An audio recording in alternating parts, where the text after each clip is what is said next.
Mark Durbin with FirstEnergy. So, Mark, what are you seeing numbers-wise now? Well, actually, the numbers are tracking just like the snow is tracking out in the eastern suburbs there. We got about between 30 and 40,000 customers without power.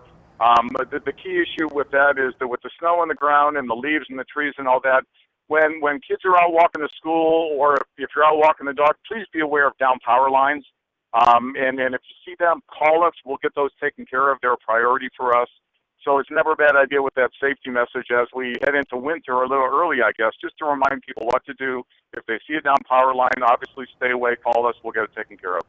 All right, Mark, let's talk about Geauga County because we were hearing there were some transformer problems, some sparks flying in the middle of the night. What's the situation there? Well, that's one of the harder hit areas. Keep in mind that when you have leaves still on the trees, when the snow accumulates on that, there's more weight that builds up and it pulls those trees and branches down into our equipment. So those are the outages that we're dealing with. We actually are bringing some additional personnel in from our Ohio Edison and some of our eastern Pennsylvania operations to help out there in the eastern suburbs. So, it's an issue. There's some outages and we're getting them taken care of.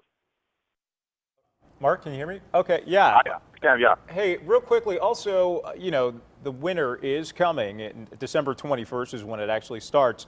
Is FirstEnergy doing anything special to make sure that we have fewer power outages when the big thing or the big snowstorm hits? Well, keep in mind, a lot of the work that we've already done throughout the year, mainly the tree trimming that we've done. I know sometimes our customers in your viewing area, they don't like it when we trim the trees, but it's the reason we do that is to prevent outages from occurring. So that's ongoing. We continue to spend money to make the system even more robust. When you live in Northeast Ohio, you sometimes have to take the bad weather. We make our system as strong as possible, and if there is an outage, give us a call and our crews will get out there and get it taken care of. Let's wrap it up with the question that you absolutely hate, Mark, but it's the one everybody's asking at home. Okay, so when are we going to get our power back on?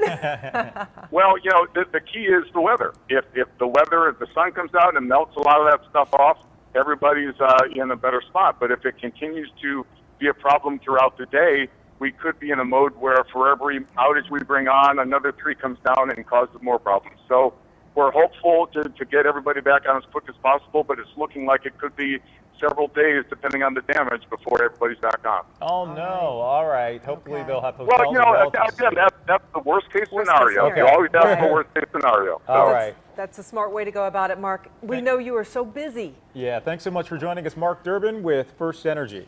Somebody else